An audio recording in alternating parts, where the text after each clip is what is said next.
Le Ramadan. Un mois où l'on s'élève spirituellement, où l'on purifie son cœur et son âme. Mais ce mois béni n'est pas seulement un acte individuel. Il est un rappel puissant de la justice sociale et de notre responsabilité envers les plus faibles.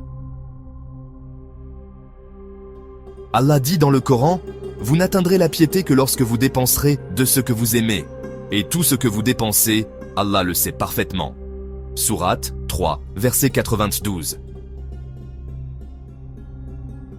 Le jeûne nous fait ressentir la faim et la soif, non pas pour nous faire souffrir, mais pour nous reconnecter à une réalité que beaucoup vivent chaque jour. Que signifie cette épreuve? Pourquoi Allah insiste-t-il autant sur les pauvres et les démunis dans le Coran?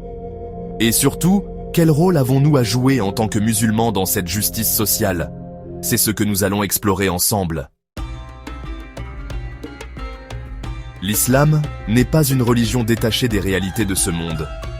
Elle nous enseigne que la foi véritable ne peut être complète sans un engagement envers les plus faibles. Le Coran regorge d'appels à la justice sociale. Allah dit « As-tu vu celui qui traite la religion de mensonge?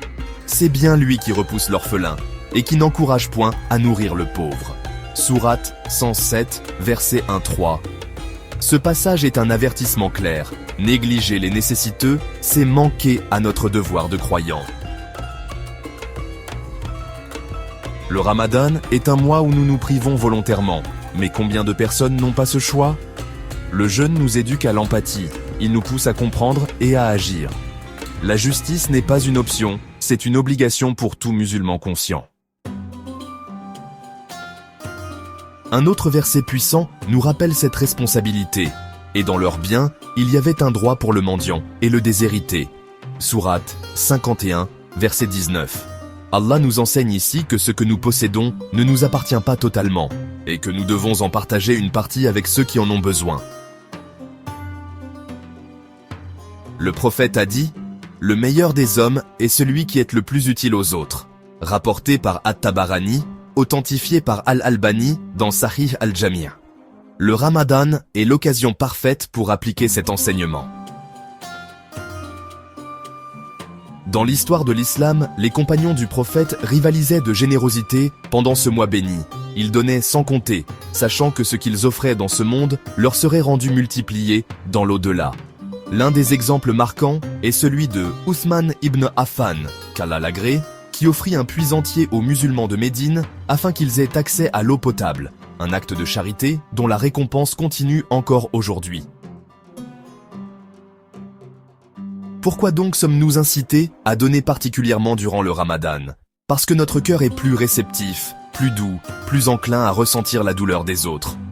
Allah nous met dans une situation où nous comprenons ce que signifie avoir faim et où nous pouvons agir immédiatement pour alléger les souffrances de ceux qui n'ont pas notre privilège. Mais la générosité ne se limite pas à l'argent. C'est aussi donner de son temps, de son énergie, de son écoute. C'est partager un repas, aider un voisin, sourire à un inconnu. L'islam nous rappelle que chaque petit acte compte aux yeux d'Allah. Dès les premiers temps de l'islam, la justice sociale était un pilier fondamental. Le prophète et ses compagnons ont instauré des mesures concrètes pour protéger les plus vulnérables. L'obligation de la zakat, la protection des orphelins, l'interdiction de l'usure qui exploitait les pauvres. Mais avec le temps, cette notion a évolué. Dans certaines époques, la solidarité était forte et institutionnalisée. Dans d'autres, elle s'est affaiblie sous l'influence du matérialisme et de l'individualisme. Aujourd'hui, dans un monde où les inégalités sont criantes, le message du Ramadan est plus pertinent que jamais. Notre foi ne peut être complète tant qu'un seul croyant souffre dans l'indifférence. Comment donc retrouver cet esprit de justice qui animait les premiers musulmans?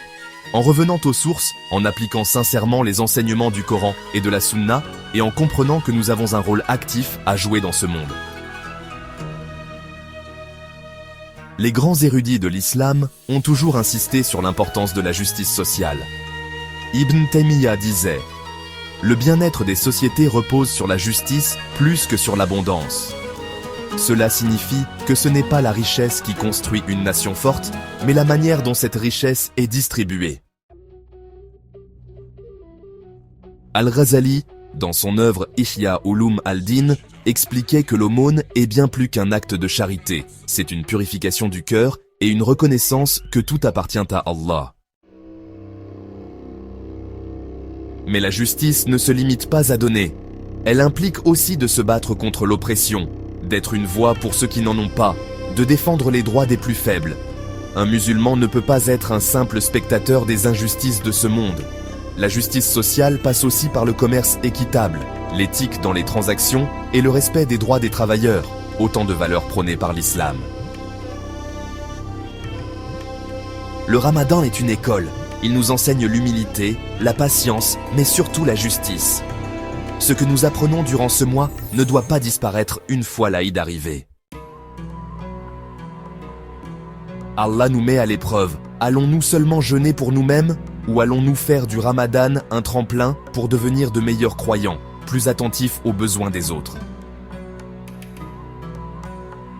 Que chacun d'entre nous réfléchisse. Quelle empreinte laissons-nous sur ce monde? Aidons-nous réellement ceux qui en ont besoin? Avons-nous compris que l'amour d'Allah passe aussi par l'amour des autres? Ô Allah, guide-nous vers un cœur généreux, un esprit éveillé et des mains qui donnent plus qu'elles ne prennent. Fais de nous des musulmans qui comprennent que la foi ne se limite pas à la prière, mais qu'elle s'incarne dans chaque geste de bonté et de justice. Assalamu alaikum wa rahmatullahi wa barakatuh. Puisse ce Ramadan être pour nous tous une porte vers une foi plus profonde et une action plus juste.